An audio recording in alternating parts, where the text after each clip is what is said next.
দেখুন, আমরা বন্ধু ছাড়া থাকতে পারি না। জীবনে চলতে গেলে বন্ধুর প্রয়োজন।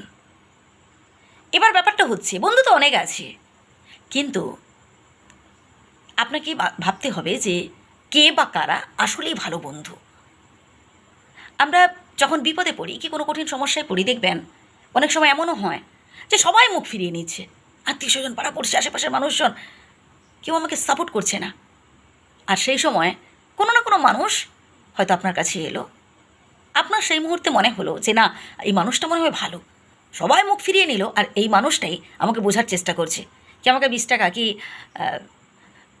100 টাকা দিয়ে আমাকে সাহায্য করলো, ইত্যাদি ইত্যাদি। আপনি হয়তো ভাবলেন এবং ভাবলেন যে এই মানুষটাই এখন একমাত্র ভরসা আমার, একে আমি খুব বিশ্বাস করে ফেলবো, খুব ভরসা করে ফেলবো। মানে আপনি ওই মানুষটাকে নিয়ে খুব পজিটিভ চিন্তা করে ফেললেন। দেখুন, আপনি কিন্তু আগে পিছিয়ে কিচ্ছু ভাবলেন না, আসলে মানুষটা কতটা ভালো সেটা ভাবলেন না। আপনি শুধু ভাবলেন যে এখন আমি খুব সমস্যায় পড়ে গেছি, এই মানুষটা আমাকে 10টা টাকা দিয়ে সাহায্য করেছে, এই মানুষটা আমাকে একটা সুবুদ্ধি দিয়ে দিল, তাহলে এই মানুষটা ভালো। না, আপনাকে বুঝতে হবে যে সেই মানুষটা কি তার কোনো স্বার্থসিদ্ধির জন্য এসেছে আপনার কাছে।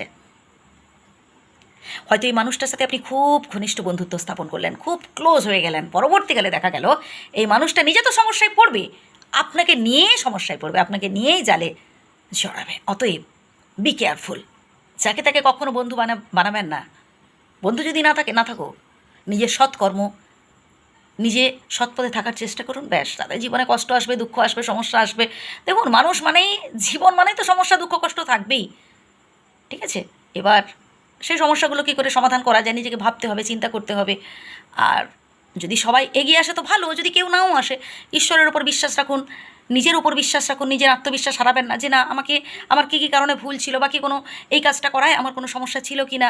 ব্যাস, সেই পূর্বের অভিজ্ঞতাগুলো কাজে লাগাবার চেষ্টা করুন, ধৈর্য ধরুন, অপেক্ষা করুন, দেখবেন সমস্যার একটা সমাধান নিশ্চয়ই হবে। কিন্তু এই যাকে তাকে বন্ধু বানিয়ে ফেলবেন না, যাকে তাকে বিশ্বাস করে সব মনের কথা খুলে বলে ফেলবেন না, বরং একটু বুঝে সুঝে বন্ধুত্ব করুন। দেখা যাবে সেই মানুষটা কোনো স্বার্থসিদ্ধির জন্য আপনার কাছে এসেছিল।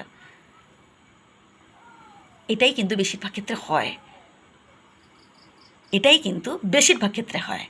একটু ভেবে দেখবেন, আমাদের জীবনেও না এমন অনেক সমস্যা আসে, অনেক কঠিন পরিস্থিতি আসে যে হয়তো কারোর কাছে সেই মনের কথাগুলো খুলে বলতে পারছি না, কারোর কাছে বলা যাচ্ছে না, হয়তো সেই মানুষটার কাছে বললাম, সেই একটা সময় দেখবেন ঠকাবে, সেই একটা সময় আমাদের খুব সমস্যায় ফেলবে। অতএব একটু চিন্তা ভাবনা করে এইসব মানুষদের সাথে মেশার চেষ্টা করবেন। ভালো থাকবেন, আর প্রত্যেকে আমার শ্রদ্ধা নেবেন। প্রত্যেকে ভালো থাকুন, সুস্থ থাকুন। ধন্যবাদ।